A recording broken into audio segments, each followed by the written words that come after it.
Hi guys, and now for part 2 of our mini-series on the alleged Lost Legion in China. Now last time we looked at what the literary sources said. Let's sum them all up. Basically, they all point roughly to the same fact, give or take some bias or ulterior motives in writing, the idea that the survivors of Karai settled down in Parthia. They were given a chance to go home in the 20s BC as a community, but some of them wanted to stay in Parthia.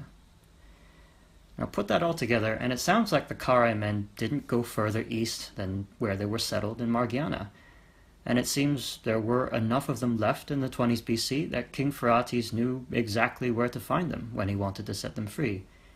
There is no hint at all that any escaped to the east. And what about the Chinese sources? Oddly, the Book of Han, written a couple of generations after the Battle of Zhizhi, is pretty bare bones about the battle. There's no mention of fish scales or pallicides, though here I have to admit maybe I'm missing something. There's also some indication that Ban Gu did talk about fish scales and pallicides, though according to Dubs, he gave his descriptions by looking at the paintings and charts that he mentioned, shown to the ladies of the imperial harem. He was not an eyewitness, and he was not talking to eyewitnesses. Now, it's the Zizhi Tongjian that contains all the juicy details. But firstly, it was written much, much later than the battle itself. And here's the thing. Double pallicides are characteristically Roman, but they're not uniquely Roman. A Xiongnu fort at Ivolga had 4 layers of pallicides. And as for the fish scale formation, I have to admit, this is one piece of evidence that refuses to go away, because it is true that the term fish scale formation, Yulin Chen, doesn't appear anywhere else in Chinese history. So maybe it's referring to something outlandish, like a Roman testudo. But all I can say to that is I find it really hard to believe that nobody in the area but the Romans knew how to form a shield wall with large shields. And what about the names of Li Qian? One hypothesis is that Li Qian is a Chinese transliteration of the Latin word legio, or legion. Now, I don't want to be mean here, but that's a pretty subjective piece of evidence. It's one of those things that sounds convincing if you want to believe, and not convincing at all if you're a skeptic. And what about the name Jielu?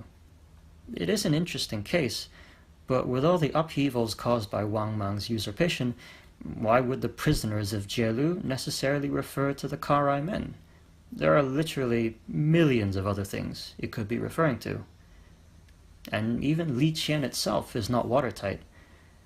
Dubs gets his Rome-Alexandria connection from the Parthian embassy at the end of the 2nd century BC. But Alexandria didn't belong to Rome until roughly 100 years after that. There is no strong reason to say Li Qian means Alexandria.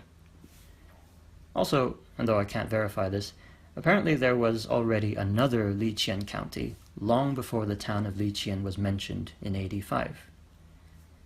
Now, it is true that the name Li Qian became an alias for Rome, but this was much, much later than AD 5. And when you look at how this alias was written, you'll notice it looks pretty different from the town of Li Qian, even if they sound similar. So, in the end, it's hard to say that the name of Li Qian, as in the town, has any strong connection to Alexandria, much less Rome. And what about the villagers of Jilaijai? They're known for their blue eyes, aquiline noses, and apparently their yellow hair. And then there's the matter of the DNA tests. These all point to Caucasian features. But blue eyes, aquiline noses, yellow hair, this doesn't really sound Italian. You know who had blue eyes, strong noses, and yellow hair, and didn't come from thousands of miles away from China? The Parthians. A lot of the steppe nomads had blue eyes, strong noses, and yellow hair. If you look at photos of the Tarim mummies, now don't say I didn't warn you because they're kind of gross, you'll see what I mean. And at the end of the day, there are just too many unanswered questions.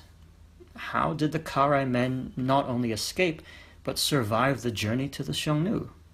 Wouldn't they have been very old men by the time of the Battle of Zhizhi? Plus, we found basically no archaeological evidence for a Roman presence in Liqian. The closest we got was an old skeleton measuring about 1.8 meters.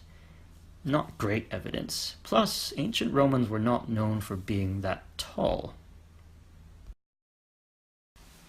And maybe the nail in the coffin is the whole business with the DNA tests. The last one was conducted in 2007, and its conclusion was that the Jilajai villagers come from Han Chinese stock. Here's the thing. I'm Hong Kong Chinese, and I love Roman history. I studied it in college. No one wants this theory to be true more than me. But at the end of the day, we have to conclude it was most probably not true. What Dubs seems to have done is connect three completely unrelated things.